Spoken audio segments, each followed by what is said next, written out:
This person is thinking in their head. They might have the intention to pull strongly in their mind, and there was a consciousness of wanting to properly use their core. What happens is that the wrist subtly starts as it transitions. to rise. And ideally, the way the arm is positioned should reflect that. But because of this awareness, the movement of the wrist stops. Please take care of the shooting. And standing Zen. Yes, if you lie down in a star shape, you will be the strongest.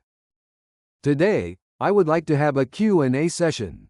On this channel, I would like to introduce strong methods for stable hits. I would like to present this from the perspective of archery and Zen. I would like to introduce the world of archery today as well from our viewers. We received a question. This was quite an interesting question, so I would like to address it this time. I wonder why everyone seems to stop like hitting. This. Let's look into the reasons from my perspective of archery and Zen. The bow is opened in harmony with the flow of the bow without any unnecessary way of drawing the bow. I think it's easy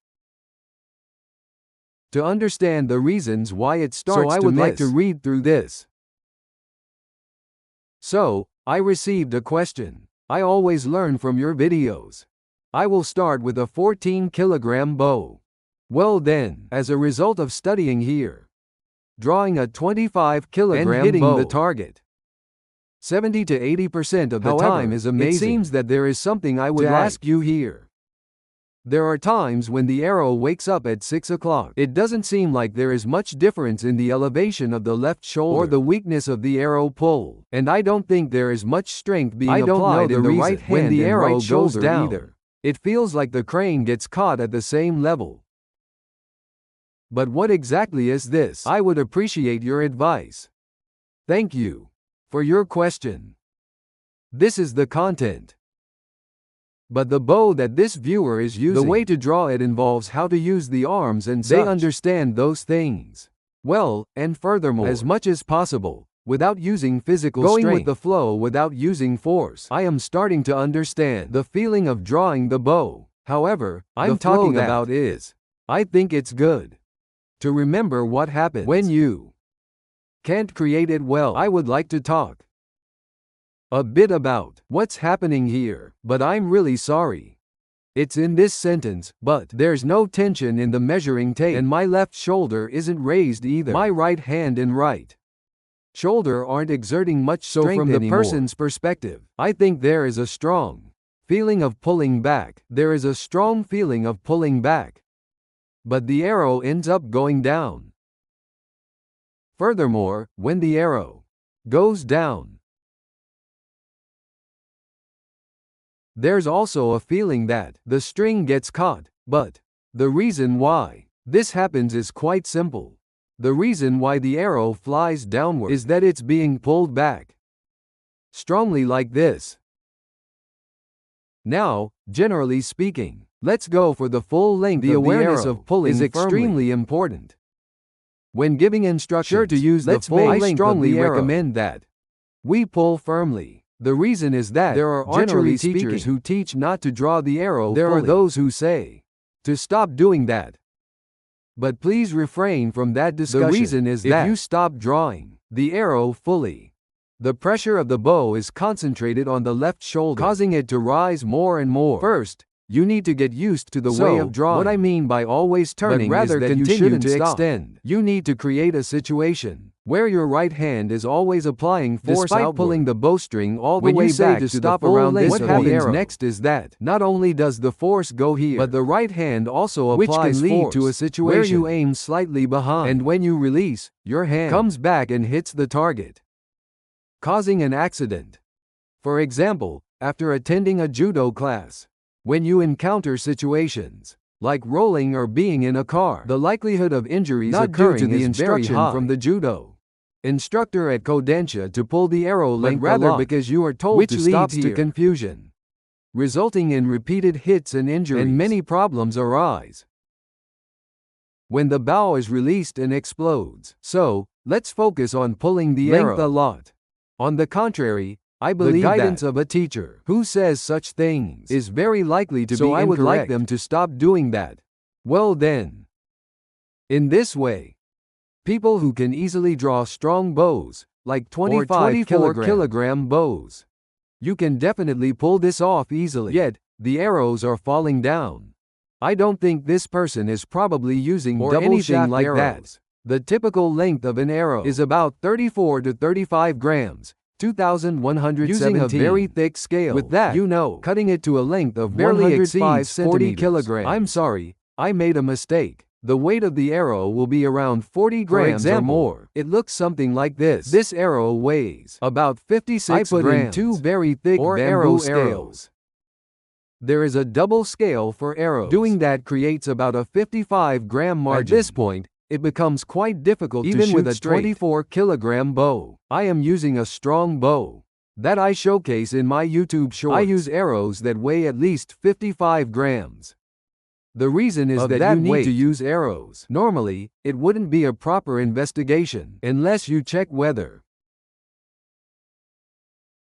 the arrow is leaving straight and with enough power, using a bow of about 25 kilograms. If it's not a double shaft, if you use arrows weighing around 30 to 35 grams, go upwards.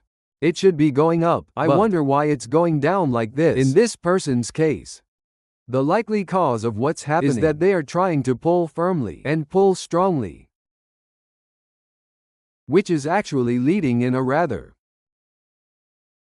negative direction. I think it's better to pull firmly or pull strongly, as there are risks like the ones mentioned earlier. But actually, this is the case. We need to remember that the mindset of trying to pull the arrow as long as possible can actually lead to these negative first-year students or even second-year students to just go ahead and pull the arrow as long as they can. Keep doing this, even if you don't intend to pull you can take the arrow measurement from the back. We're talking about the next stage here. Well then, with this, I can definitely hear better than before. Actually, like this person here, a strong bow, a 25 kilogram bow or something like that. The accuracy rate has increased dramatically. Where it says that, why is it still not hitting? Why does the arrow still go down? The cause of this is, I intend to pull the arrow to its full length. Using the strong bow I've been using, this awareness can suddenly shift from good to bad, So, it will become clear why it tends to go wrong. When you feel like you are pulling it well, I would like to introduce that a little, but usually, if the bow is tilted vertically from an angle, energy is applied. You see, a bow is. This is how to raise the bow at first. It wouldn't be an exaggeration to say that everything is determined here as well. The reason is that, in this initial movement, for example, if you pull like this, with the arm muscles relaxed. So, for instance, if it can only bounce a little.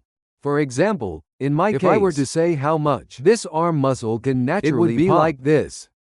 This is how the arm muscle is. If you put in enough strength to make a sound. But for example, the person being asked this question, the initial impulse to pull the arm muscles doesn't make much sound. What happens is that when you actually hold a strong bow and pull the arm muscles at first, the bow rises from a diagonal vertical position. During this time, when you start from this position or that position, speed is applied. This speed will eventually become energy. With this energy, especially if there is nothing obstructing the bow, it will continue to move like this. In reality, since the bow is a bit longer at the top, it moves a little more slowly and becomes vertical like this, rather than the body leaning in this direction. The hands move in a way that follows along, causing the bow to stand vertically as the force is converted. If this moves along without particularly being as hindered, the arms rise up, the bow also tilts diagonally, while the right hand moves diagonally as well. At this time, what kind of movement the right hand making? The wrist is moving like this.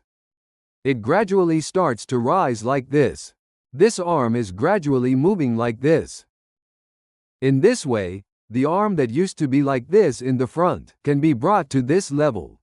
When you naturally bring it like this, it goes like this. When you stand a little more than before, it becomes like this. If the wrist has become upright due to the movement of the bow, then the strength in the wrist will gradually relax. Which is very good. Next, when taking the large 3, it is done like this, but take this big 3 and then the next it's draw. The same when you start moving. When you enter the draw, what is slightly in front of your body comes back like this. So then, the wrist here has orientation again. As for how the orientation changes, while the previous one changed like this, the next one will come like at an angle. So, the right hand will be positioned like this. So when these two come together, the wrist gradually moves like this with my right hand. I end up doing it myself. The movement I'm describing now is to make it easier for everyone to understand. So my right hand is moving a bit like this, little by little. The wrist stands like this, and then it goes like this. As it naturally becomes inclined in this diagonal direction, the elbow can be pulled out to the side, allowing for a movement where the elbow can be fully extended until the end. Perhaps I should introduce what is happening now.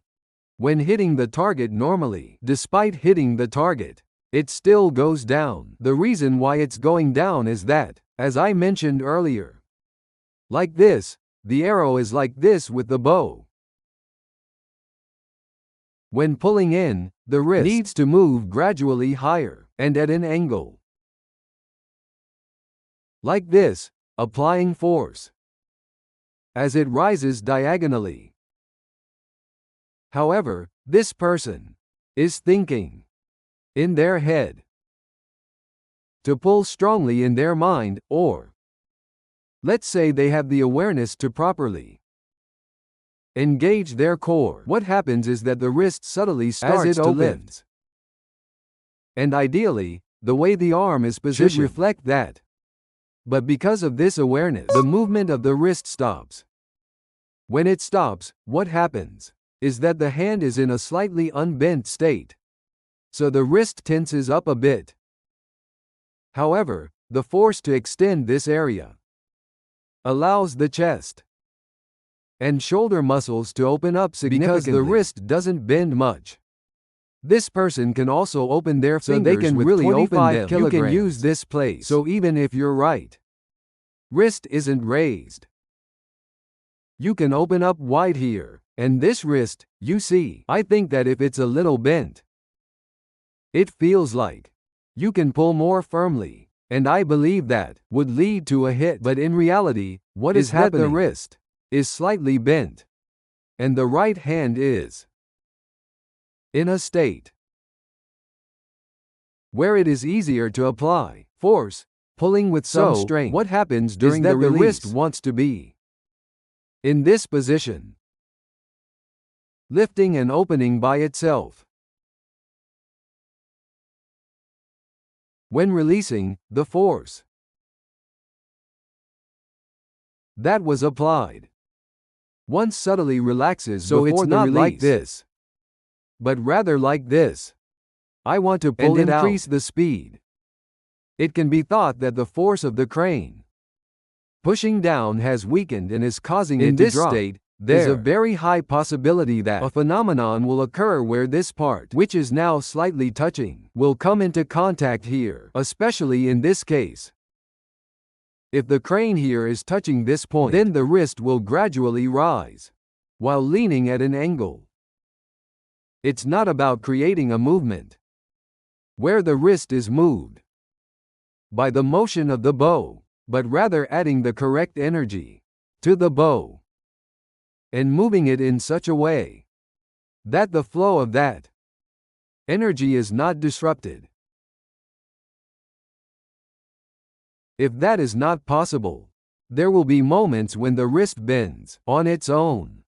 Since I'm playing it that way, there is a sense of power that I'm playing it firmly. However, when I step away, it seems that this doesn't get conveyed. In our online salon for Bo and Zen, we discuss topics like this. I mean, I do share introductions and things like that. When you're really pulling it off, it actually feels like you're not pulling it off at all. I've talked about this at my previous company as well. But even if it doesn't feel like you're really engaging, there's a sense of openness here, and you can feel that sensation in your back or throughout your whole body. However, it's a slightly different sensation. This is an expression of sensation. Depending on the person, even in a good state, the linguistic expressions can vary, so it's hard to say. Perhaps if we trace the information around the joints, we might find that this person has adopted such a way of living. Therefore, I believe that this person, for example, if you haven't seen this person before, and you're going to give advice, the most important thing to change is the way you raise the bow from the stance. So, everything is determined by the way you position the bow. So first of all, with your right hand and your left hand, with your right shoulder and your left shoulder, make sure to do it like this. Make sure you can do it like this so that you can pull firmly. When you first pull with your arm, muscles like this, relax your strength, and while relaxing, the bow will rise diagonally. And from there, you can lift it up. At that time, make sure to relax the strength in your right wrist. Well, probably there is a possibility that this right wrist should diagonally be like this somewhere, but it has stopped moving, let's focus on that part. And make sure to tighten it up. Change the way you lift at the beginning, and when you bring your arms up, like this here, the right wrist gradually doesn't drop down. Instead of bending inward, it gradually opens up like this. The way it opens and moves is not something you initiate yourself. When you pull the bow and connect it to this point, it will lead to that kind of movement. So this is the content. I think that if you keep this in mind, these kinds of issues will improve. So please give it a try. Continuing on then, in places where things are unclear, like this, and against there are all any questions about what to do, in case something bad happens like this, write a lot in the email newsletter. Questions are in the YouTube comments section. Thank you for your continued support. And this will be the content of this video. Please subscribe to the channel also, and give it a like. If you like this content, it's about archery and Zen. If you want to know how to draw a bow and the mindset behind it, if you register for the email and line, you will be able to access exclusive texts and videos. So please check those out and continue your studies. That concludes the content of this video. Thank you very much.